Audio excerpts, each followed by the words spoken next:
My name is Ton Sluiter. I work with USG People, and it's a staffing company based in the Netherlands, but we operate on a global market. And my job is data science manager, and I and my team do a lot of research on the data we collect ourselves. And we try to combine that with public data, open data, available in the Dutch market. We fully concentrate on the Dutch market. So, okay, yeah, there is. I think that on the topic of accessibility of labour market data across Europe, of across border, is. I think that will be solved in a few years, because. A lot of parties are collecting a lot of data, free data, by scraping all kinds of job boards to collect all the vacancies. But I don't think that the problem of labour market mobility or cross-border labour market mobility is the main problem isn't the availability of data. The main problem is a lot of legislation and tax problems that prevent people to travel abroad for a job.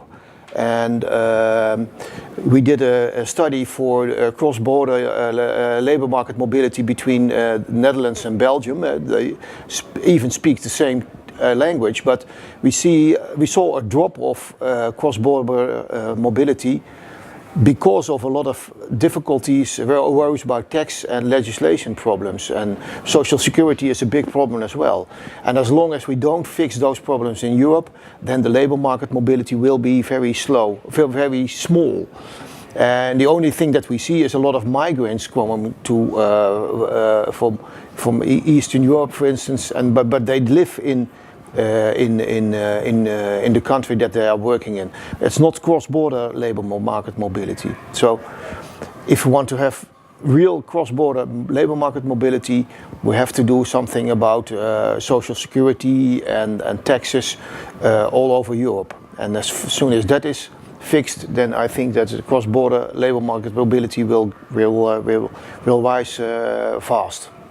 Okay, I'll give the example of a client we are working for more than 15 years, and they are a factory making sweets.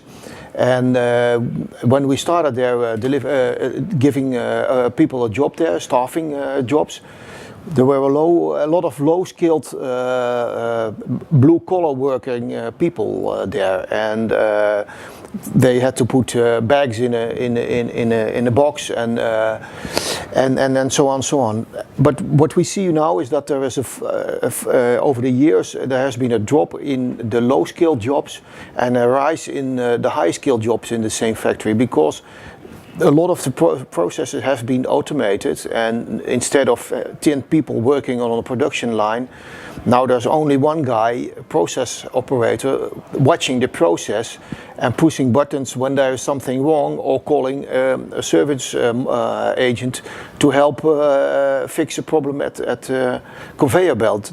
So that is one thing that we saw with that company. But if we look broader in, for instance, other industries, but also in the call center market, we see the same thing, that there are less and less low-skilled jobs and more high-skilled jobs. We see that in all industries there's a kind of upscaling in skills that are asked, and that I think that's going to be a bigger problem for the Western societies, because there aren't that many low-skilled jobs left for people to do. So we have to ask ourselves, what are those people going to do then in a future labour market? No. And I don't have the answer. And I don't think that people are going to do voluntary work instead, because a lot of people unemployed right now have the chance to do voluntary work, and they don't do that either. A lot of voluntary work is done by people who are working right now as well, and they do voluntary work beside the job, and others is done by people who are retired. I don't think that if you will give people a basic income, then there will be a rise in voluntary work by the same people. I don't think that's going to be a trade-off there. Okay, I think that big data can help us to transform the labor market in the upcoming years, because we see now already new jobs arise in the market that there was no education for. But and I think that there are going to be more and more jobs for that just pop up without there be a proper level of education, because the educational system always is 5 or 10 years behind the development in the labor market. And we have always solved those problems by looking at people, by their skills, and see if they can fit to their job. And that, I think, formerly we did a lot of by assessments, but I think that big data can help us to collect data from resumes or motivational letters that can help us to put people in the right place. And that's a thing that we are experimenting right now in that field. And I think that can help us because I think that the speed in which new jobs are going to pop up in the market will be much higher than in the past. So we need to adapt to those new jobs, and we cannot wait for the educational system to have a new education for that kind of job. So we have to find it out if people are going to be fit for the job, and perhaps we can scale them up with a little course, but not a 4-year training, for instance. So I think big data can be a big help to identify the right people for the right job.